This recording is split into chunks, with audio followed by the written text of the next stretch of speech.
Hi guys, today will be the part two of the ULIP versus mutual fund direct investment video. And to maximize or rather to show you a second side of how it can actually be beneficial, I have taken an assumption here. Before we thought we'll only invest 2.5 lakh and we'll keep this amount for the next 5, 10, whatever years. Now what I have said is we are going to invest 2.5 lakh every year. ठीक है? That's what I'm going to do. And the tax liability, the definition is still the same, whatever the LTCG is supposed to be. And every year, at the start of the year, whatever it is, financial year, however you want to do it, 2.5 lakh rupees is invested. I've not taken it on a monthly SIP. That also can be done, but it's a little cumbersome. So I would not have been able to represent it in this way. So just assume it to be annually, like once a year, the date comes and you pay 2.5 lakh. And after one full year completion, assumed rate is 15%, it becomes this. Now this full amount gets reinvested here plus 2.5 lakhs. Okay, the annual amount is same. I've not done any step up or anything because generally in ULIP, I am not sure, but I think from my side, the because it's a contract at the end of the day, so I don't think you can increase the amount like you can in a normal mutual fund. So it's constant more or less from my knowledge. I may be wrong, but I think uh, that is how it is. So now it becomes this. Then you add again. So first year, 2.5 lakh, then again, second year, third year, fourth year, fifth year. And on the sixth year, I've assumed you don't invest anything, but you wait for the money to grow a bit and then you take out the money. Right. In the last video, I had actually done it for 10 years. Abhi, I'm not going to get into that details yet, but I will show you how it will work and everything. And right now, I've not updated the formula for all. In Excel, you can also do the same if the distance is equal. I'll explain about the same, but then please let me come to that first. Okay, so to begin with, we do the same tax harvesting like how we would have done in a mutual fund, right? Okay, so we do the same. From the third year, you have some puny little tax liability, but nothing much. From the, you can say the fourth year, hmm, amount becomes a bit more, right? And so on and so forth. Okay. So till 5 year, one, two, three, four, and five, right? One, two, three, four, and five. We still are paying some tax liability. So if you had done ULIP, you would have already saved this much amount. But here is not where the magic lies now.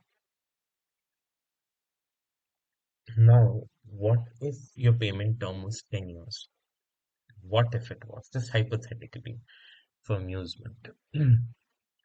Then the amount would be much higher. But let's not take that for example. Let me even say that for 5 years you pay and then you're fed up with paying all these SIP. Now you just want to relax in life. You don't want to spend more money. So you stop here on the fifth year, and whatever the amount that has been compounded and made till now, you just invest it here.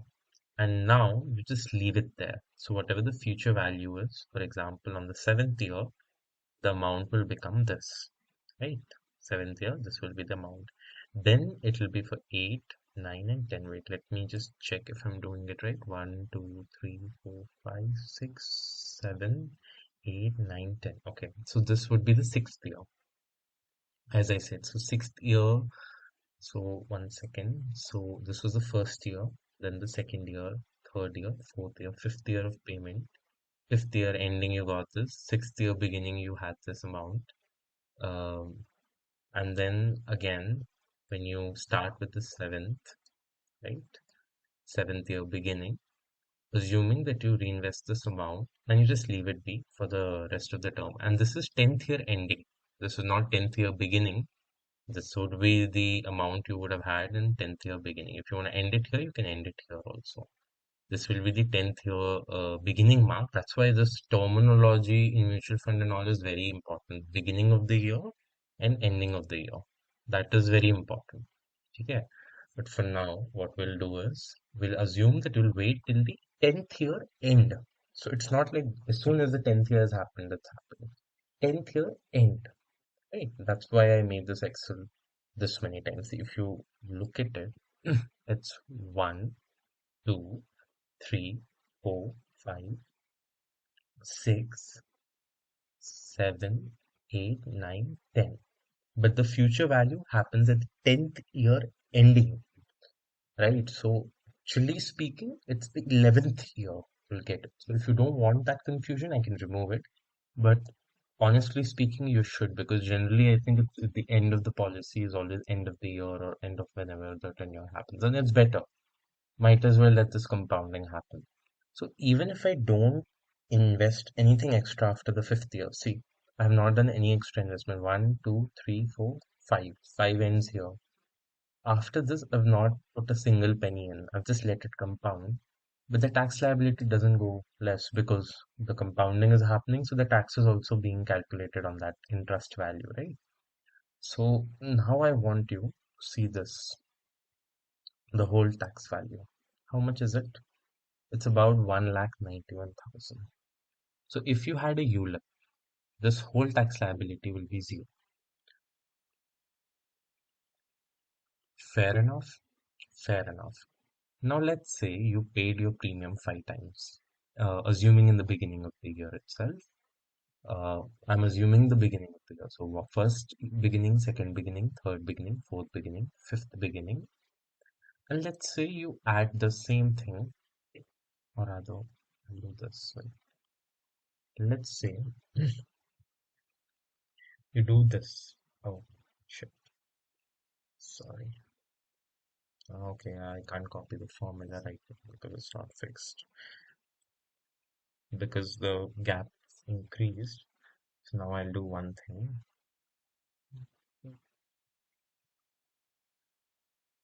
Now it will work. Now let's say we keep adding the money every year till the 10th year. And here also. Here also I should. Sorry, my bad. Didn't add my bad. Sorry. Some issue with my Excel. But yeah. So now that is the new thing. So what now I have done is in the beginning of every year for 10 years, I'm adding to whatever the resultant amount is 2.5 lakh as an annual premium, which in any mutual fund we would also be doing, correct? Right? If you're young, if you just started in your 20s or 30s, you'll be doing the same.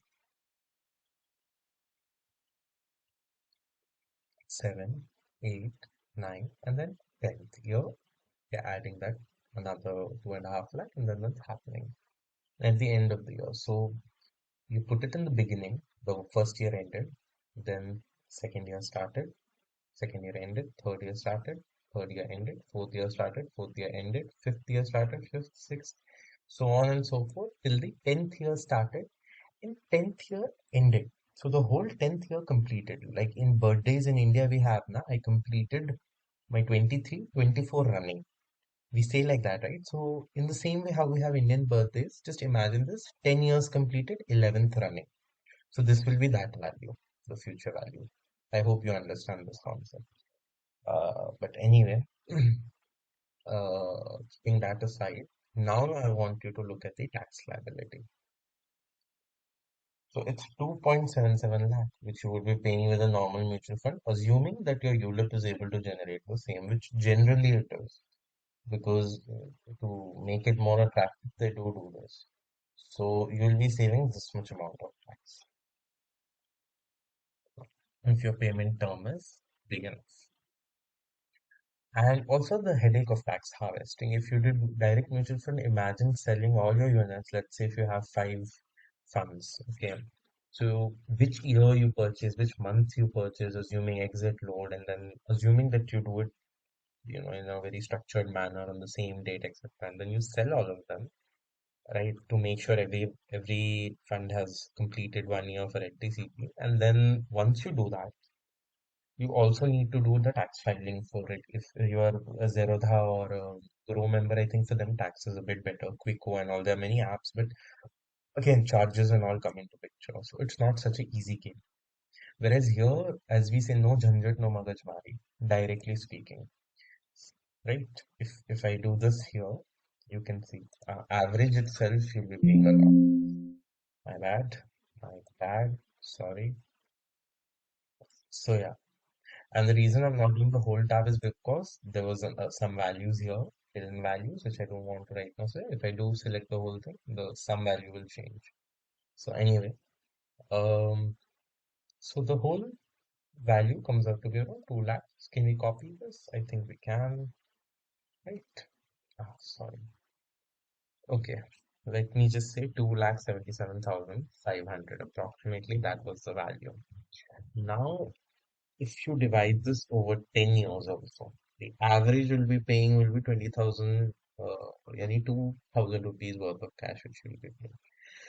Worst case scenario, even if this does the same as your mutual fund performance and it is on top of it taking the 3 to 5% charges, it still is equal to investing directly. It has no loss. So you are at zero loss condition.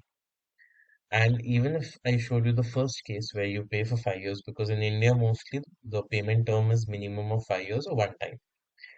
There's nothing in between generally to the policies that I have seen. So when it's 5 years, this is how you compound your money and be done with it.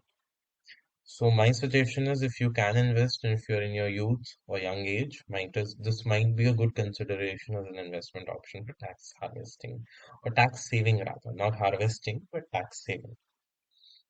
So in this way, you will be saving a lot of money, approximately about 2K, slightly more than 2K per month, just by investing in similar mutual fund. Let's say if you are investing in an index fund, might as well index, ULIP index. And there even the charges are less, and there are many. I mean, I can tell you a name, Access Max has an online saving plan, and there are many actually which have zero policy administration charge and zero miscellaneous charge. They only have mortality charges. That is common for all ULIPs, I think. And you know what? In one of my policies where they are charging this and this, policy administration charge, miscellaneous charge is not charged. I go with HDFC, by the way. Click to invest. I've also mentioned it in my core answer, which is there in my first video. I'll also attach it in the description of this video, or rather in the comments. The reason is it actually gives better returns. So I personally feel it's worth it. Even if they're taking, let's say, maybe without it, only for mortality charges, it would have been 2%. But now here they're taking, let's say, 4%, but then they're able to generate. Because see, if you see HDFC Advantage Fund, mutual fund, it has a very high expense ratio. But then it is the best. It has the highest AUM. It is giving very good returns. Now, this is not at all a investment suggestion. I'm just telling you what I have observed. That sometimes if it's expensive, doesn't need to be it's bad or it can create less returns. I mean, you have to see for yourself what your gut says it's right and go with your gut feeling. But I just wanted to give you a perspective of how a ULIP investment can also generate better tax adjusted returns. Right. I mean, if you did the same thing with the mutual fund, you would have also generated this final value would have been same, which is a huge value. I mean, it's not at all less, I feel. It's greater than, I mean, it's about 60 lakh, right? But then you would have to pay that much amount in tax of that year when you're filing your ID, if you're a salaried employee and all.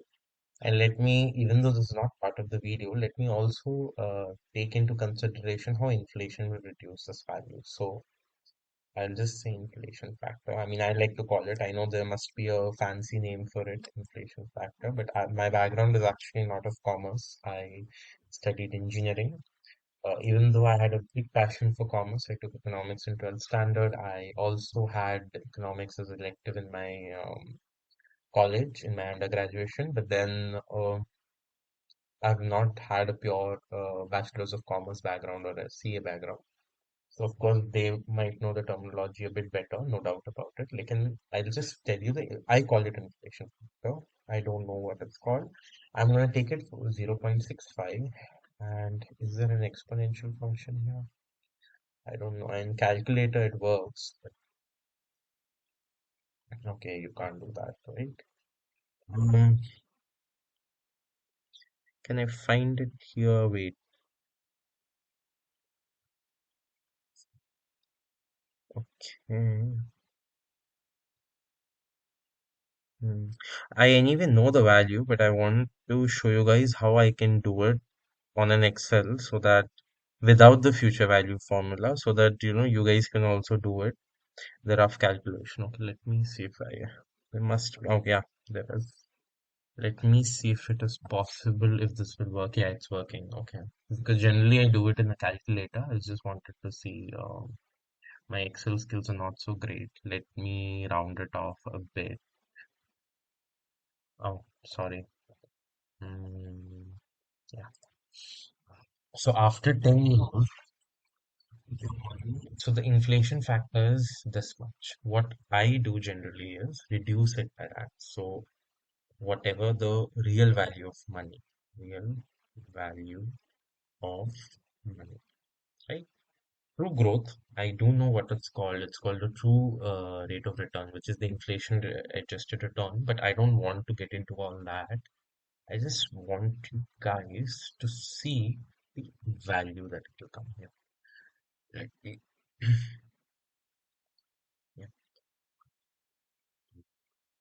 okay, wait. And I'll do one thing. Let me make it a bit neat for you. I want to do it in front of you so that you guys can also do it.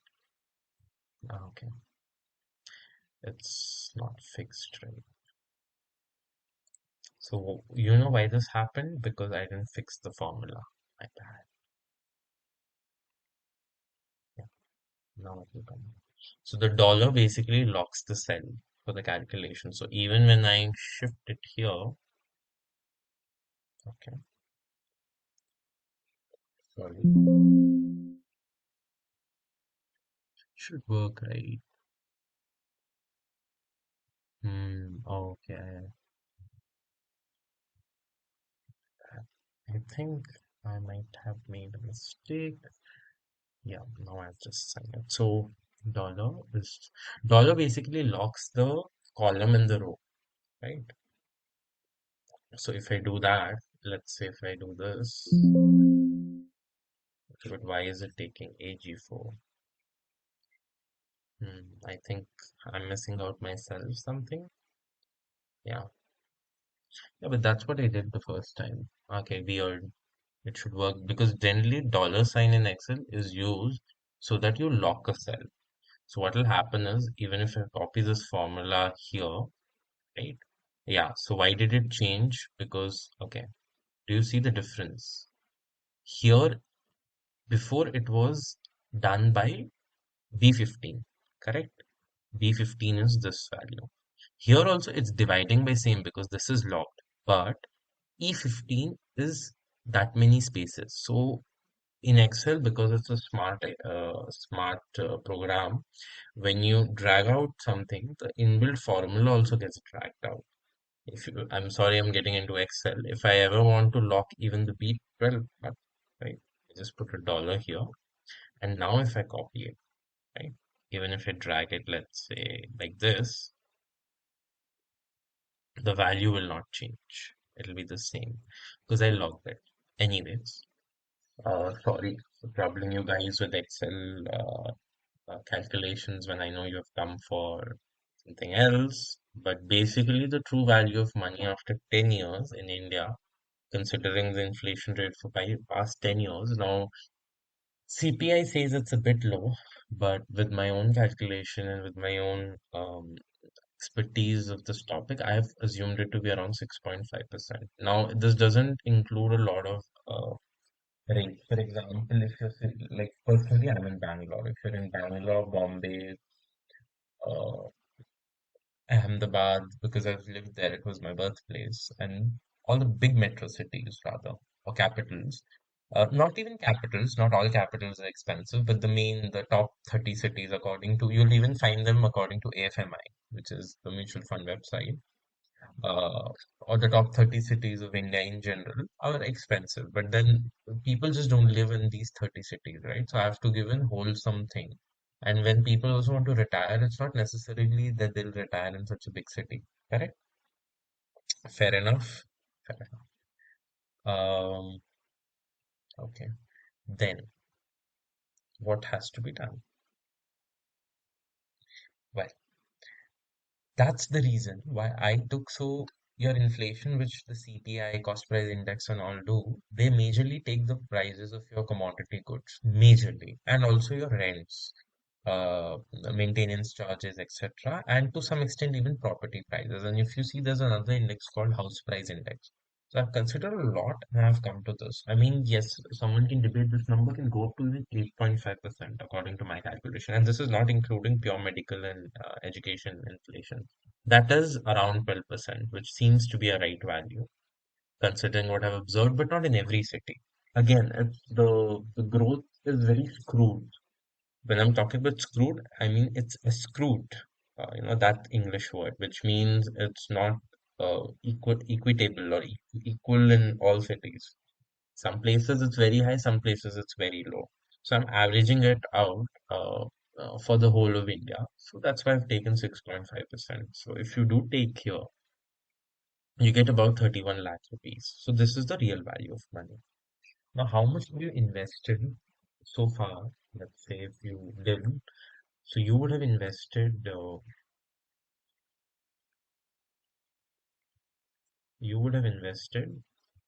my bad.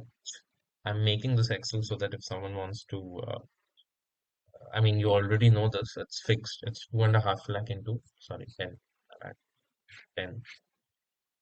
It's about 25 lakh you have already invested. It's not like you haven't. And let me see if I can put a currency mark. Yep, rupee. Yeah. You have invested 25 lakhs, but you have only 31 lakhs with you. I don't like decimals. Okay. So you have actually grown the amount only by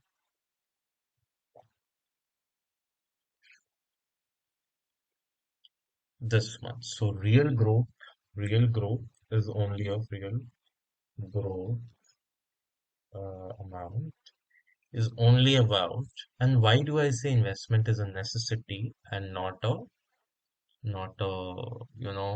sadly it is a necessity, is because you have only grown it about 6 lakh 10,000 rupees, give or take, in 10 years. So if I even do this by 10, I should put a dollar, but then okay, this is just to give an explanation, is about 60,000, which is 5K a month. And you have invested your hard-earned 2.5 lakh. That's about 21,000, give or take, 21,000 per month. When you save, that's when yearly you can put this much. But then this is not bad because you are getting at least 20% of that here. So if you have to say the absolute G percentage, just okay, that would be divided by this will be about 24%. And let me go to the I like this. So a 24% absolute growth has happened of your invested amount over 10 years. Over 10 years, right? Over 10 years. That's not bad, to be very honest. And that's when you have a little, I would say, a little quantum to probably buy a property, because in India we are very attached people when it comes to two things, as I said, class gold, and the second one is real estate. I mean, every Indian, at least from my perspective, and the people I've met. So it's a good quantum on both sides. And with gold becoming almost closing to 8,000, and soon it might become even 10,000 a gram in the coming few years. I mean, if you want to divide this value by, let's say, even 10,000, oh, not this actually, because that can't be right. Mhm.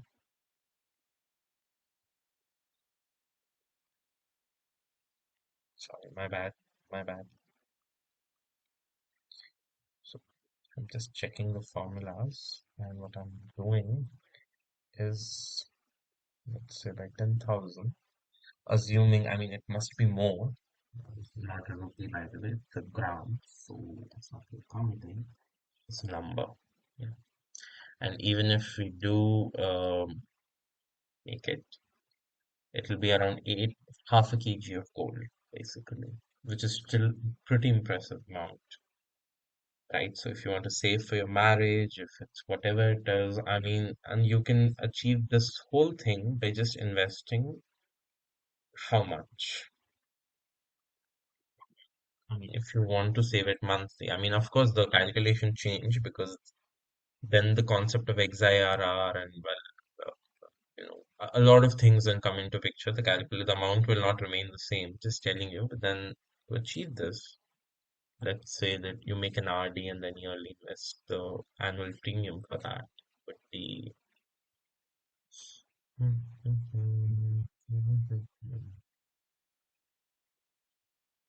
this much. 20,833 rupees, which I said about 21K. I think it is achievable if you make anywhere and this and as um I always say how much percentage of your salary should be investment. Now see, in countries where they say 20% should be your investment amount, in most of those countries, the annual income is generally five times, sorry, one-fifth the cost of the home they want to buy. Like being talking very layman terms with you, not getting into the financials of it. In India, I mean, Mint and all these newspaper, you'll see the reports, it's about 10 times. It's not just that. I think it's even more, the disparity, but let's say what they are saying is correct. It's 10 times. Only in few cities like Pune, Hyderabad, which are very well developed, it's 5 to 6 times, which is still debatable, but let's just say that's the case. But then, of course, one can also debate in cities like, which are very cheap, um, and even villages, so that matter, you can get land at throwaway prices. Government wants to sell you that land, honestly, in our country. I mean, that's why I said there's a lot of disparity. But then people will live. I mean, if you see China, you can see 90% of population concentrated in 10% of the land. There are many apartments. There is a crisis in China right now that they have made such an infrastructure, but there's no one to live and buy.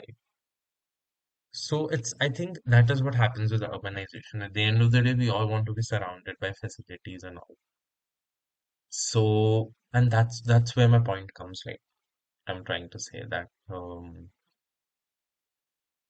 it's because it's like not a parlor economy exactly, but then because money loses its value fast, right? Investment is a must. And that's why I cannot go where the foreign, or I don't want to. This is again a personal suggestion, nothing to say that someone should follow or not. According to me, let's say I feel so. Um, Percentage of salary for investment should be around 33.33 or 34 rather, right? And I'll make it a percentage so that later on I don't have to convert it to formula. Ah, oh, sorry, my bad, because okay, because I did this mistake. So do you know why this happened? Because it multiplies it by that much time, yeah. 33.3 actually, 33.325. This should be good. And what I'll do is, so for making this, I mean, this is generally, and the same can be applied for any salary, but generally, salary investments, again, this is just out of data. I mean, I know this is not a very practical approach to life, but then I'm just talking about the idealistic scenarios. Hmm. So if you make an in-hand salary of anywhere greater than 62,500, then you should be investing in probably SIPs like this. And if you're too bothered to even find the mutual funds do this, then ULIP can be a good option for you. So yeah, I mean, and believe me, I even didn't even go to a salesman for ULIP. I mean, I myself got it. So I'm just telling you, it's not some suggestion, or I'm not trying to earn any money out of it. I'm just telling you my own experience, personal experience, and it comes out to be around this much. And this will not burn a hole in your pocket because for your own expenses, you will have,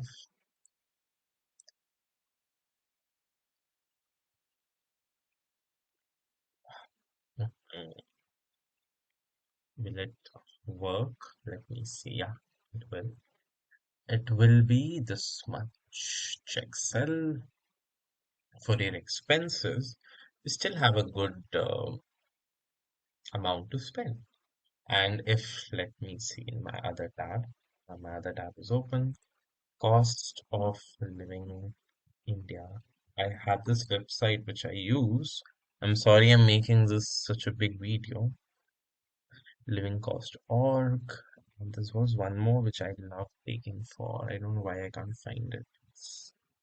Hmm. A single person has let me copy this. Can I copy it here? Ah, this is why I don't like copying because you have to format it. Don't wrap the test. Okay. Wrapping text and yeah. And then what is the other one? Yeah, this website is my favorite actually. Oh, Reserve Bank of India also. Okay, is this taken? Okay, that's not. Okay. Mhm. I'm just sorry, guys. Please, please, please bear with me. I'm so sorry. Can I convert it to local language? Yeah, I can. I am. Yeah. Hmm. Is again it no?